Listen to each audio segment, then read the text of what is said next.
I get a lot of questions about how to figure out what your usage is. And so today I'm going to demonstrate one of the easiest ways that I find, and that is through the use of what they refer to as a kilowatt meter. And I'm going to show you how to hook it up.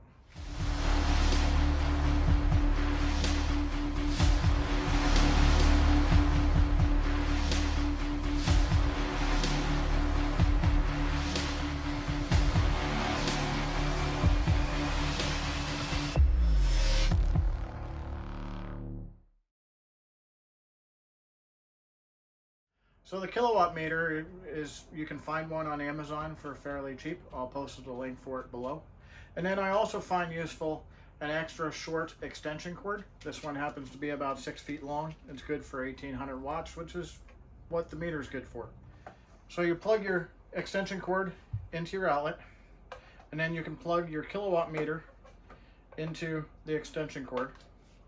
Now what that's going to do is that's going to make it a little easier so that if you need to adjust this to see what your readings are, you'll be able to see it a little easier than if this were actually to be plugged into an outlet. Otherwise, you gotta get down and look at the numbers. You got to adjust yourself to view it. It's just a little easier to do it on the extension cord. Once you have that portion done, then it's just a matter of taking your appliance that you're looking to test and making the connections, plugging it into here. Tonight we're making spaghetti in our Instant Pot, and this is going to be a perfect example of one of the ways that I recommend people to be able to use a kilowatt meter in order to identify what their typical usage is. So if you look at the display, it's showing you your current voltage right now.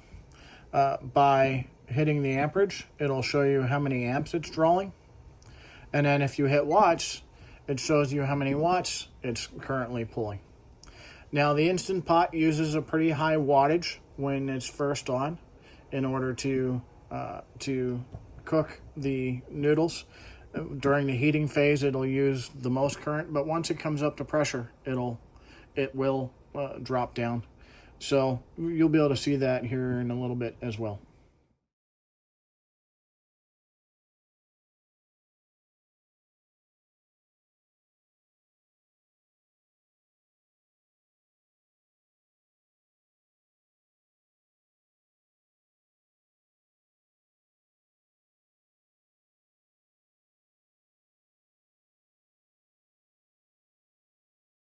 So our spaghetti noodles are finally finished in the Instant Pot. It took us just over 7 minutes of cook time, about 20 minutes of cooking. The kilowatt meter is telling us that it took 0.34 kilowatt hours to make our noodles. What that basically means is that we use 340 watts to make our noodles in the Instant Pot. And so if you were to correlate that to battery capacity, that's approximately 1/4 of a battery based on a 100 amp hour, 1280 watts capacity battery. We also used the kilowatt meter while making some ice in our ice maker. It ran about 3 hours and made one large 1-gallon Ziploc bag full of ice, which was about 3 pounds. In the end, this ice maker used about 1/4 of a 100 amp hour battery. So between the Instant Pot and the ice maker tonight, we used the equivalent of about a half a battery of energy. There are so many different brands of kilowatt meters on the market today, but they essentially all do the same thing, and they typically run about $30.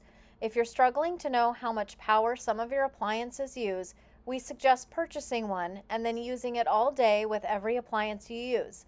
You can keep track of a typical day of usage, which helps you determine what size battery bank you need.